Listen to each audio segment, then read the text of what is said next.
This is the Roots and All podcast, and I'm your host, Sarah Wilson. Join me as I talk about all aspects of gardening with some of the top horticulturists from around the world. Hello, and welcome to this episode of the podcast. This episode is sponsored by the London College of Garden Design, Melbourne. Based at the Royal Botanic Gardens, Melbourne, the college brings together unique Australian design and horticultural expertise with the training experience of Europe's leading garden design college. The college delivers professional skills training for those aiming for a career in landscape design, and from 2021 will offer a real-time online option for those who want to study from anywhere in Australia or New Zealand. To find out more, visit lcgd.com.au. This week I'm speaking to Harriet Gross, Emeritus Professor of Psychology at the University of Lincoln. She was part of a team that won a gold medal for the Digital Capabilities Garden at the 2013 Chelsea Flower Show, and she's the author of The Psychology of Gardening. I talked to Harriet about our emotional connection to our gardens, what makes us connected to nature and the environment, why we can be territorial over our gardens, and just what it is we get from gardening. I started by asking Harriet about why she wrote her book. The reason I became interested in gardening, in a sense, is because it was a family interest. So my background as a psychologist wasn't necessarily in the psychology of gardening, it was in children's development. But over time, I became more and more interested in gardening, and academics like me are very, very lucky to be able to research things that they find interesting. And I was actually prompted by a very strange experience where I had to go on television to say why the gardeners at the Chelsea Flower Show presenting liked particular flowers, or guess which flower went with each of them. And that prompted my interest to say, oh, so is that the case? Do people have different preferences for flowers because of their personality or because of psychology? So that kind of piqued my interest. And then I started talking to people about gardening.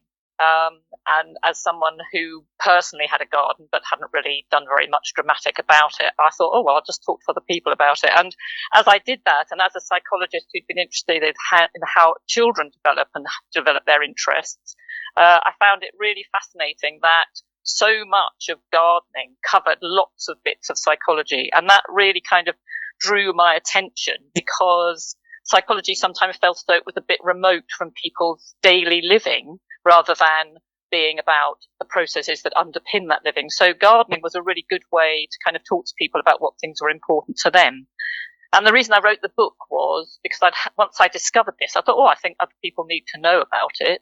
And I think there's a lot that people haven't really thought about in psychology with respect to how important these activities are. And that was a little while ago, before we are where we are now, where lots and lots of people are talking about the benefits and the well-being that follows from activities of being in nature. So it was a kind of mission, but time intervened, and in fact I did a garden at Chelsea with some colleagues before I even got round to writing the book. So it came at a later point, but I think there's a lot of psychology that hasn't taken account of people's own experiences in these ways that needed to be just highlighted. So that was my reason for doing the book, really. I have to ask you, did you get the flowers right?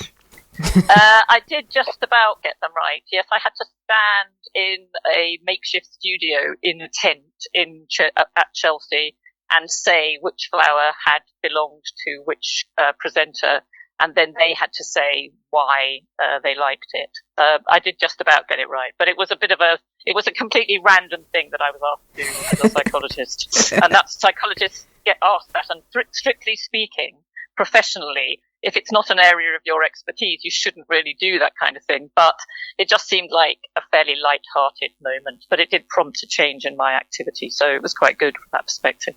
Yeah, fair.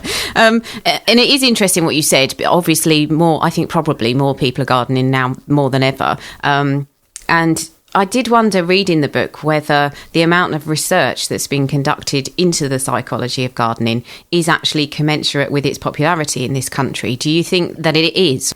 I suppose it's an answer of yes and no, in as much as I think that the very popularity of something like gardening made it seem like probably something that was a sort of hobby activity And yes, people would recognize, like any skill that you might learn, like playing a musical instrument or learning chess, it takes a dimension of clear intellectual effort, mental effort, and so on. But I think perhaps people had, to some extent, underplayed the importance of the emotional side and the benefits for mental health and well-being. Although there has been pockets of research going on, it's often been about people's relationship with nature more generally, rather than gardening per se. And I think the focus typically has been on the environment and on nature as a general thing, and the features of nature that make a difference to people, rather than the therapeutic value. But there has been an enormous history in this country, obviously, of therapeutic horticulture through prisons, through mental health institutions, and so on. So it isn't that people aren't aware of the importance of gardening. I think it's that psychology researchers tended to focus more on the underlying processes and skills experience, rather than on the emotional side of it. Yeah, it's interesting what you said there about the studies more being into nature and the environment. And you did actually mention that in the book. And I wondered if you could just talk a little bit about if there's a connection between people who are connected to nature and concerned with the environment and their personality type. Is there a link? Well, I think that it's a very interesting concept, and something that's emerged over the period of people doing research in psychology. So that's within environmental psychology in particular, and some key researchers who have talked about the importance of the environment. And it has been, environmental psychology in a sense started before the Second World War and came to a fore kind of during the 50s and 60s. It started off through Kurt Levine's work, but people began to see the importance of nature perhaps more than just an environment as a context for activity. And people started talking about the concept of environmental identity or connectedness to nature, whereby if people believe they're part of nature, they also will be interested in or seek out information or find out about things that would help them be more engaged with nature. So the way we find out about whether people are connected to nature is standard kind of psychology approach in one sense, which is to ask people to rate themselves on a questionnaire, which asks them how they feel about nature. So, am I somebody who thinks of myself as part of nature, or do I feel more separate from it? Do I spend a lot of time in natural settings, and so on? And it's been proposed as a result of the outcome of those kinds of surveys, that the kind of idea of nature relatedness is part of your innate character, so that it's known as a psychological trait. And the case is that people who have higher levels of it, nature relatedness, tend to have a stronger affinity with animals, with nature. They belong to environmental organizations and so on. And it includes being keen on other things in nature that sometimes people really don't like about nature, like spiders or snakes and things. So it is a broad sense of what nature is. And this is also something that people have found an association. And in psychology, an association means that it's linked, but it isn't the cause of. So it may be that it's another dimension of some other aspects of people's personality, like they're more open to experience, or they're more extroverted, and so on. And everybody has some of those. It depends, the balance of which is more in your personality versus somebody else's, just varies by the amount, if you like. But as you say, people who tend to rate themselves more highly on nature connectedness or nature relatedness are generally more concerned about the environment, and they also rate themselves as being more likely to carry out actions that would protect the environment. So from gardening perspective, then it might be that the garden itself would reflect someone's personality in relation to how nature related they are. So they might be very keen on doing organic gardening. They might be more keen on recycling. They might get a very fancy compost bin. Speaking personally, I've got a very fancy hot compost bin. Or it might be important for them to grow their own food, so they know where it comes from, and sources are, protected from pollution and so on. So yes, at one level, the garden or the way people garden might reflect their personality as measured by their kind of nature connectedness. And people always say, don't they, about other people's gardens, oh, it's just like you, or I would expect it to look like this. And they're sometimes surprised if people's gardens don't look like how they imagine the person to be from their house, for example. So it might be the garden's very different from the house. An example might be that you have a very tidy house, but quite a kind of overgrown and wild garden, deliberately, not just because you couldn't be able to do anything about it.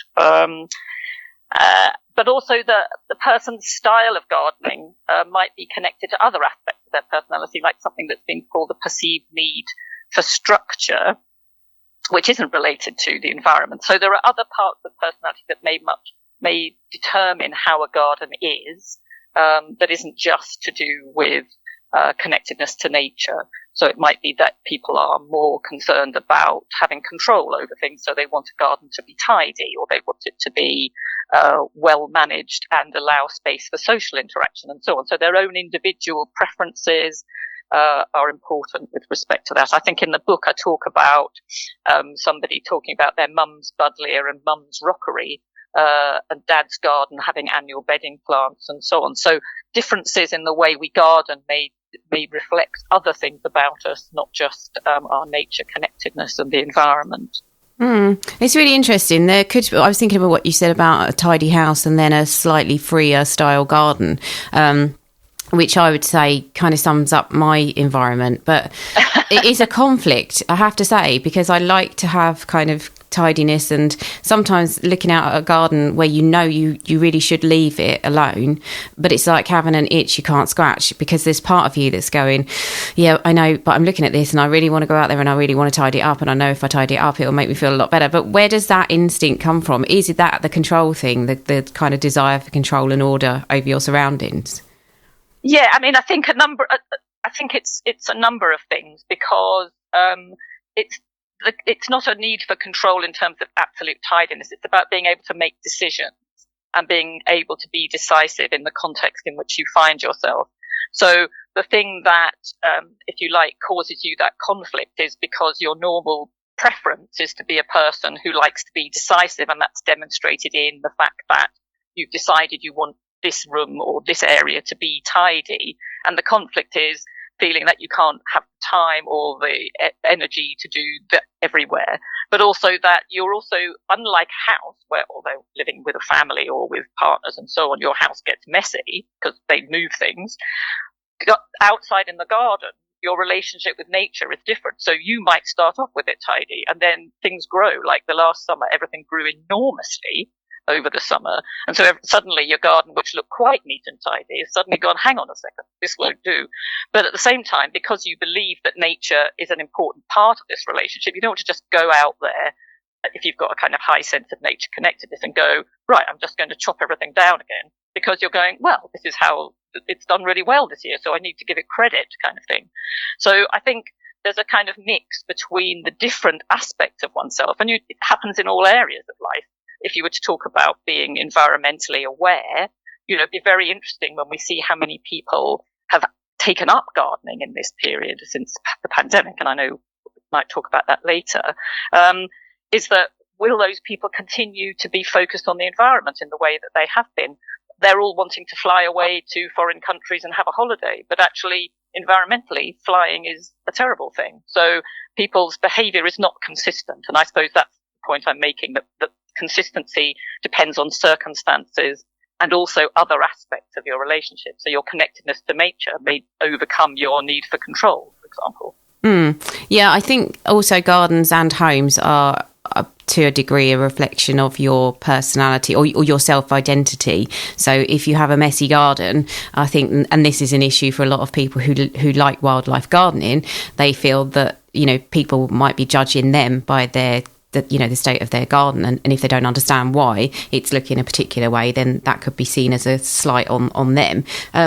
But that's kind of connected to the fact that people will become emotionally attached to their gardens as well, I suppose, because in the book you cited an example, I think sort of spoke about it generally, where people sometimes don't move house because they're so attached to the garden. Where does that come from? Well, I think it's really interesting, and that's something that I found really interesting when we were doing some research, particularly across the lifespan. So part of looking at how gardens are important for people is that obviously they're important for different reasons at different times in people's lives. So obviously if you have children at home, probably your garden, which may be very important, but it may be very much more meaningful and important for you to be able to have your children be able to go outside and be in the garden, because that's important to you. When you're a teenager, you just want to have somewhere to sit, to kind of meet your friends or get out of the way of your parents or whatever. And as you get older, you may have more time, or you may have more money, or you may have a bigger garden, and so gardening in itself becomes more interesting. But the emotional attachment, I think, is related to all of those things. So when we talk to people or ask them about their gardens, they're very quick, whether they're young, old, men, women, people who garden a lot, people who don't, is to mention things that are important to them about it, which is to do with their personal history, things that they associate positively in the garden, people who've been with them in the garden or who have contributed to it. So that's part of it. And a lot of that is about family. A lot of it is often about past memories of childhood or of families. So doing things with your mum or for your dad or granddad. And so you're linking to the past and present. And I think also you plant things in memory of people. So people who are fortunate enough to be in the same house for a long period of time, for example, with a garden, have planted things that have come up that they put in. Their idea was to have that, and it's become something, beautiful. So leaving it behind is like, but that's, I put that there. That's really, really important. So it's partly creativity and that sense of ownership. And this is my garden. This is how I created it. This is part of me. It's also a sense of achievement, because this is, I did this. But it's also those personal links, the memories of your daughter that you might have planted a tree or even just a rose bush and things like that. And it's meaningful to people from that perspective. But it's also, so those really important individual identity aspects, but also it's about, as I just mentioned, a relationship with nature. And that relationship is what's in the garden. So when you go out there from your kitchen or wherever and you see what's happening next and you feel or you see the seeds coming up, you're thinking, great, I know what's going to be happening. So you've got a future attached to the garden. So you're always thinking ahead in the garden, because you're going, I'm going to plant this, and so I'll see this. So leaving a garden, at what point do you say, I'm going to leave it? Would it be better to move in the winter, for example, so that you can't, you don't miss something in the summer? So I think it's a constant sort of pushing forward, because you're always working with the cycle of nature and nature's time. And that's much longer than typically, it's both quicker, if you like, than most people move house. And you're focusing on small things, and also the way that nature draws you in, although it will happen wherever you are. It doesn't seem like that, because of all the other things, the social things, the opportunities for having a bit of a break from the pressures of being in the house or being at work, a refuge somewhere away from the house that isn't quite the same as the house. So as you say, your garden is perhaps not as tidy as you might wish it was, but actually it's kind of restful to go out there. And in fact, we know that the kind of visual scene in the garden and in nature is part of what gives it its restorative quality, that the being away from your usual circumstances, being able to see particular kind of visual scenes with grass and trees and so on, reduces our stress levels. So when we go in the garden, that's how we feel. And obviously, if you associate that kind of experience with being in the garden, then it's harder and harder to leave it.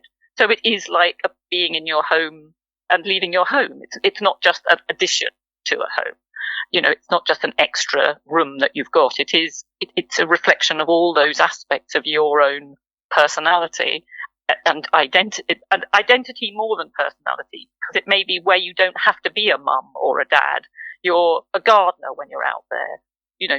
It's a different kind of life, but also it's somewhere that gives you a space to switch off. And I'm sure all gardeners know that sense that once you're in the garden, and it could be hours before you realise that you've spent hours in the garden. although your family may notice that you haven't made them any lunch, or that you haven't made that phone call or whatever, because you just said you were popping out for 5 minutes, and the next thing you know, it's 2 or 3 hours later, even though you can't say what you've achieved in that time.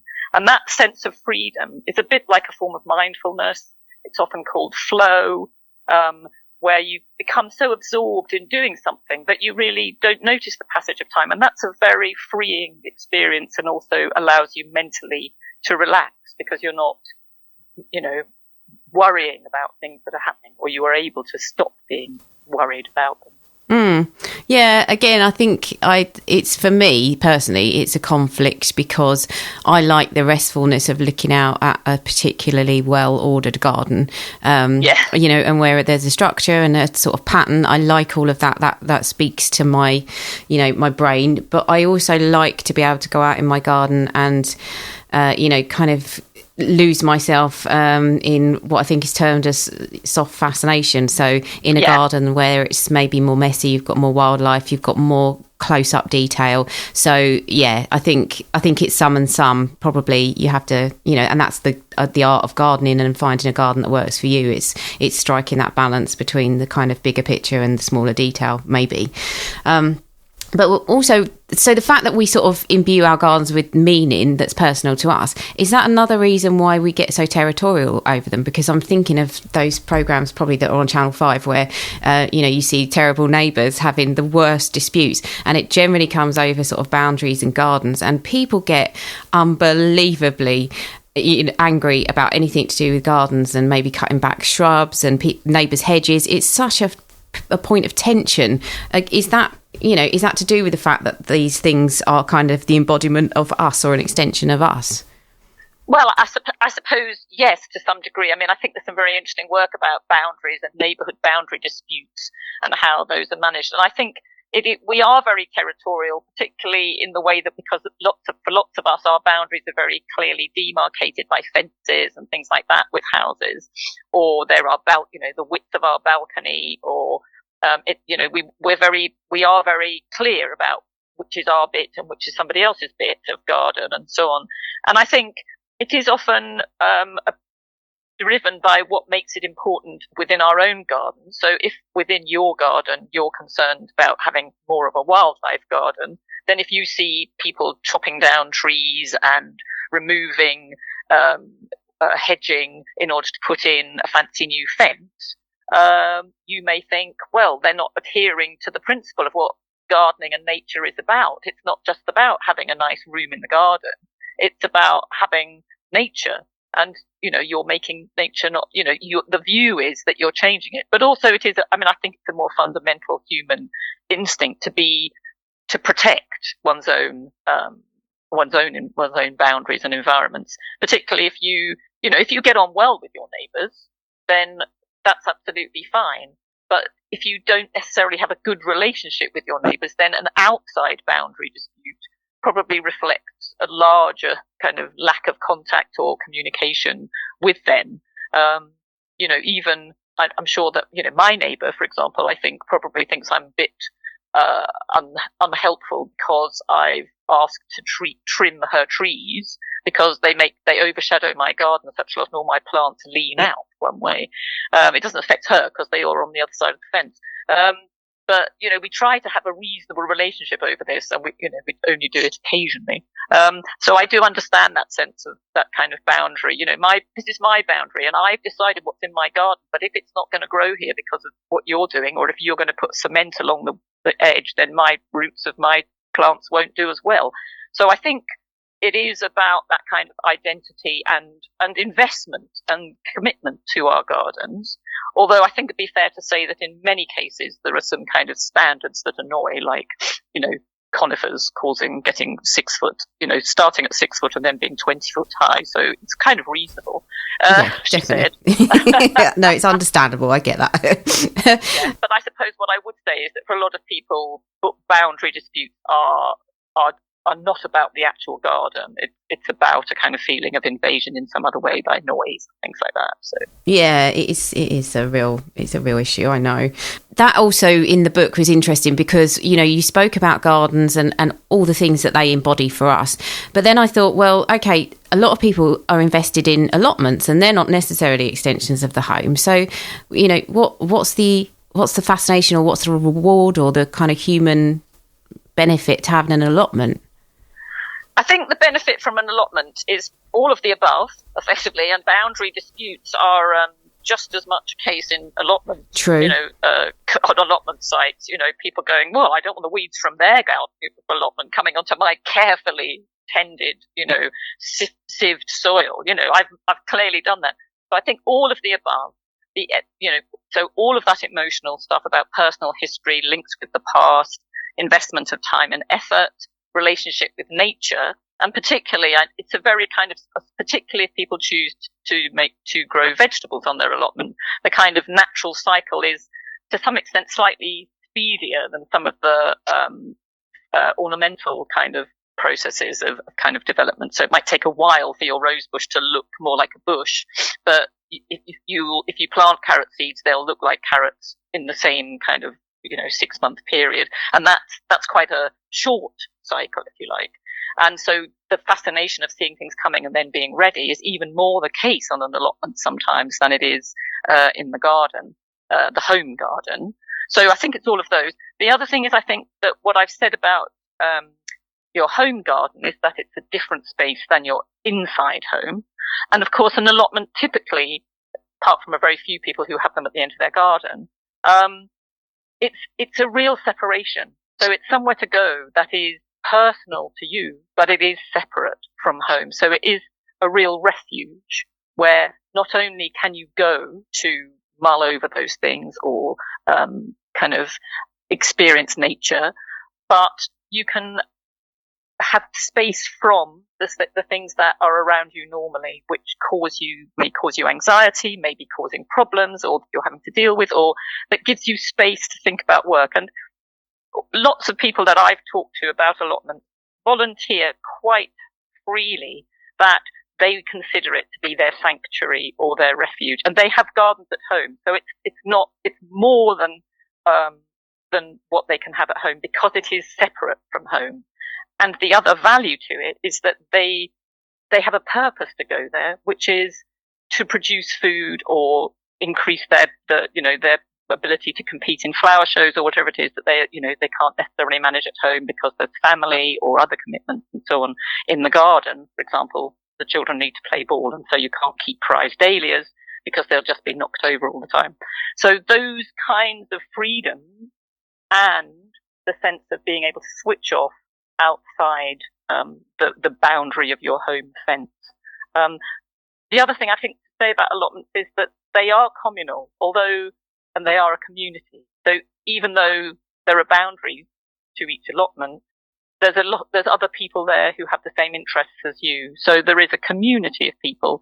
So there's an opportunity to make new friends, learn from others, share ideas, and so on. So it may be an opportunity to do more being a gardener than it is at home, for example. Really interesting. Yeah, I can see all of that. And what you said there was also interesting about the fact that they are kind of refuges. And one of my questions was, why did we all take refuge in our gardens during the pandemic? Was it just that we had nowhere else to go, or was there kind of more behind it psychologically? Well, I think, there are those practical reasons, I'm sure, because people couldn't go out. In the first lockdown, there was just something recently from the Office of National Statistics which suggested that 3 million people spent more time in their gardens.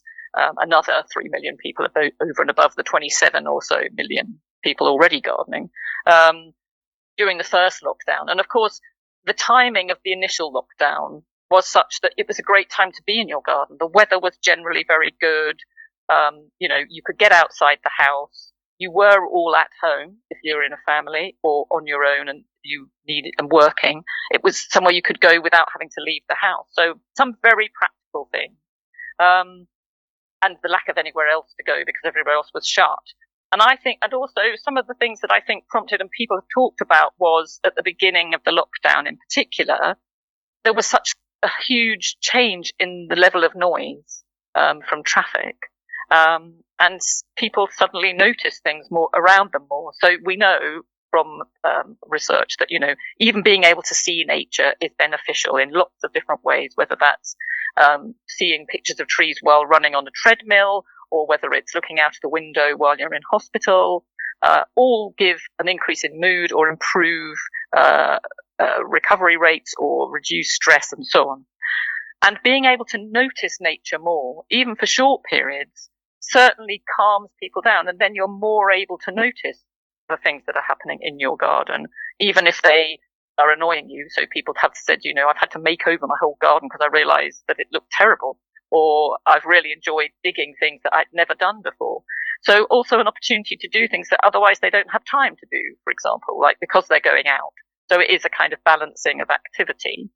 And I think, so the refuge aspect was because it was a refuge from being on screen, and even being on your screen in a garden or in a park is slightly less stressful than when you're in your house doing the same work. So there are real benefits to being outdoors. And it's important, of course, because lots of people don't have gardens. And so public gardens have been as important for people who live in flats or have very crowded living conditions where they need to get away, so that they can benefit from that experience too, of being outdoors, being in touch with nature, and allowing that fascination, and both hard and soft fascination, to capture their attention. That nature can capture your attention when you're trying to find things to do. Some people have also taken up lots of different hobbies in order to do the same kind of thing, to give them a purpose, but also to give them a sense of relaxation. One of the things if we're talking about, particularly about people going out into nature, but also going out to visit gardens, and visiting gardens has many of the same benefits as doing gardening, although it's not the same, because doing gardening gives you a whole set of other things that you get from it, like the productivity, like the sense of engaging directly with your own past and future, etc. Being out in nature is obviously a good thing in many, many ways. And so I'm not saying that's not good, but it's not quite the same as doing gardening. It's being in a garden. But the kind of nature, part of what I've just said is that nature captures our attention. And one of the ways it does that, is with repetitive patterns. And that's what fractals are, basically. They're a kind of never-ending pattern. And whatever the scale of them, they stay the same, whether they get tinier and tinier or larger and larger. The pattern is the same. And they're present in many, many natural things, whether that's plants or animals or landscapes, indeed. And so it could be snowflakes, it can be ferns, it can be petal arrangements, and so on. And the thing about that aspect of fractal, which sounds really fancy and is a geometric kind of concept, is that the kind of rate of repetition is what is important about how positively they might be received. So if things are too crowded and busy in the kind of pattern, then it doesn't reduce stress particularly.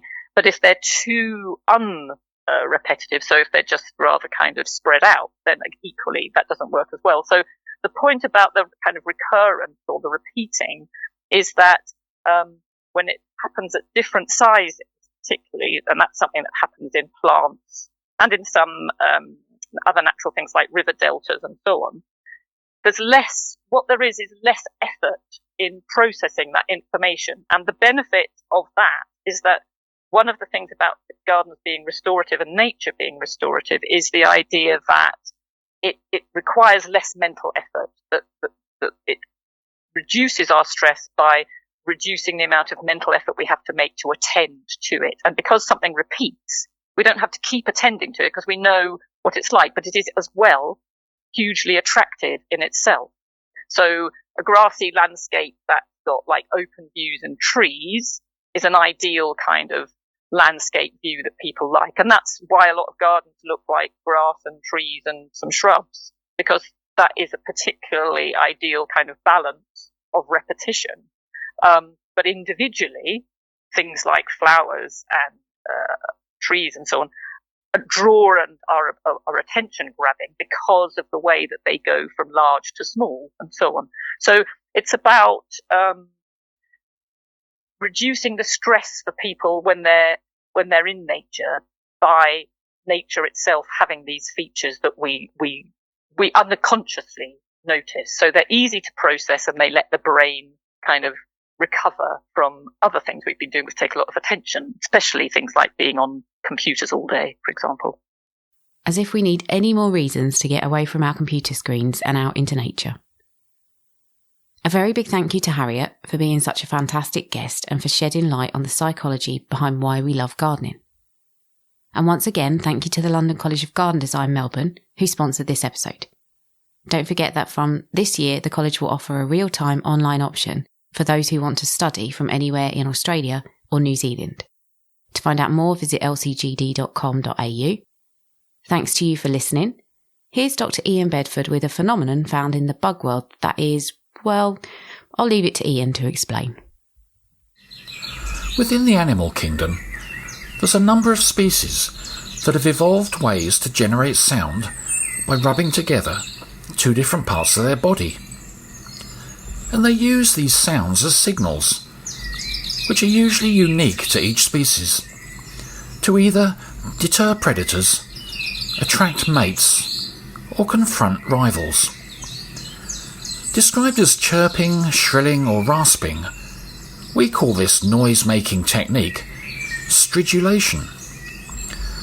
And whilst there are species of fish, snakes, and spiders who stridulate, by far the greatest number are found within the insect world, and include species that, over millions of years, have perfected their stridulation technique, such as the grasshoppers and crickets that we'll have heard chirping their signals to each other from within a grassy meadow. But despite using different body parts and various cuticular structures to create unique sounds, the fundamental method for stridulation is virtually the same for all the different insect species, and involves scraping tiny plectrum-like pegs, usually on a leg or under a wing case, over little bumps or ridges on another part of their body. And depending on the shape and rigidity of these structures, the resultant sound will differ in its frequency, pitch and volume for each species, enabling direct communication with potential mates through the cacophony of sounds that often exist within a wildlife-rich natural habitat. And those grasshopper and cricket species are so well evolved at stridulating their own unique signals that even a well-trained human ear can differentiate them. My story about stridulating insects, though, wouldn't be complete without mentioning the remarkable feat of a water beetle called Micronecta schultzii. Just 2 millimetres long, living in ponds and streams throughout southern Britain, the males of this tiny little coleopteran are known as the loudest animals on Earth relative to their size, stridulating so intensely that they generate over 99 decibels, equivalent to being next to a full symphonic orchestra. And despite being muted underwater, their sounds are still audible to somebody standing on the bank. So how does this tiny beetle achieve this? Well, just like other stridulators, it rubs two body parts together, one being its abdomen with its sound-enhancing ridges, whilst the other is an appendage, revealed by the common name for this water beetle, the singing penis. You can download or listen to the podcast direct from the website rootsandall.co.uk. Please also check out my Patreon, where you can make a one-off donation or take out a monthly subscription to help support the podcast. Because if you enjoy the show, please help it continue. I also have a GoFundMe where you can make a one-off donation. Even a one-off donation of £1 helps, and I'll be really grateful for your support. So please go to Patreon or GoFundMe and search for Roots and All Podcast.